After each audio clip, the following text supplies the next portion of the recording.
इस्लामाबाद में गाजा मार्च के दौरान साबिक सेनेटर मुश्ताक अहमद को प्रेस क्लब के बाहर से गिरफ्तार कर लिया गया है। इस पर हम बात करेंगे डॉन न्यूज के रिपोर्टर शकील करार से। शकील, इस अहाते में दफा 144 का नफाज था, क्या इसकी खिलाफ वर्जी पर उनकी गिरफ्तारी अमल में आई?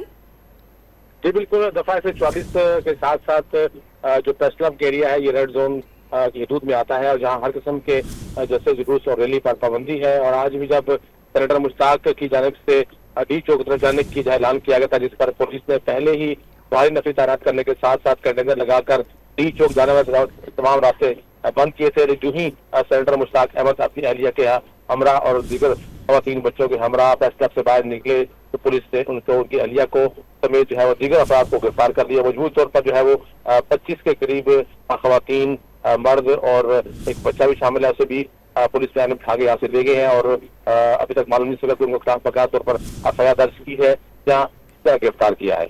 बहुत शुक्रिया शकील, आपने हमें अपडेट किया। मजीद इंफॉर्मेशन आपसे इस बारे में लेते